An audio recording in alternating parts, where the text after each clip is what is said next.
प्रश्न तुमचे, उत्तर आमचे. अचूक, निर्भीड आणि सडेतोड. लोकशाहीचा खरा मंत्र म्हणजेच न्यूज लोक. काल सायंकाळी येवले शहरातील आमेनानगर भागात नाशिक ग्रामीण पोलीस पथक व शहर पोलिसांच्या पथकाने संयुक्त कारवाई करून लाखो रुपयांचा एमडी ड्रग्जसह इतर अंमली पदार्थ आणि कुत्ता गोळीचा साठा जप्त केलाय. या अंमली पदार्थांची तपासणी करण्यासाठी फॉरेन्सिक पथक पाचारण करण्यात आले होते.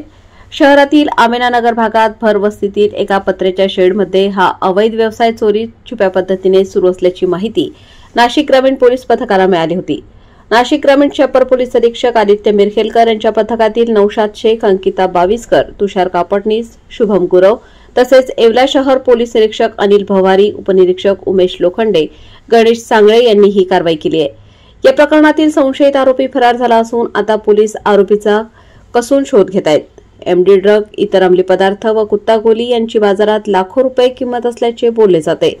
रात्री उशिरापर्यंत पोलीस कारवाई सुरू असल्याने व ड्रग्जचे नमुने घेण्यासाठी परिसर काही काळ सील करण्यात आला होता. न्यूज लोकतंत्र 18 साठी अयूब शाह, येवला.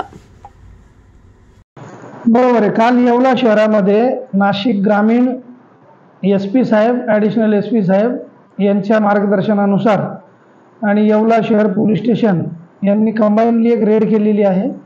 त्याच्यामध्ये नशिले पदार्थाच्या विरोधामध्ये कारवाई आहे.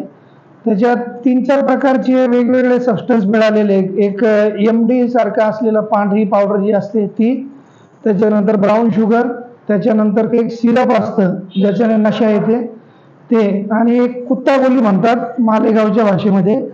तर अशा 4 प्रकारचे ड्रग्ज वेगवेगळे मिळालेले आहेत. आणि त्याच आरोपीच्या दुसऱ्या भावाच्या घरामधून सुद्धा गुटख्याच्या पुड्या मिळालेल्या आहेत. असा टोटल साधारण 4.5-5 लाखाची ती रेड झालेली आहे.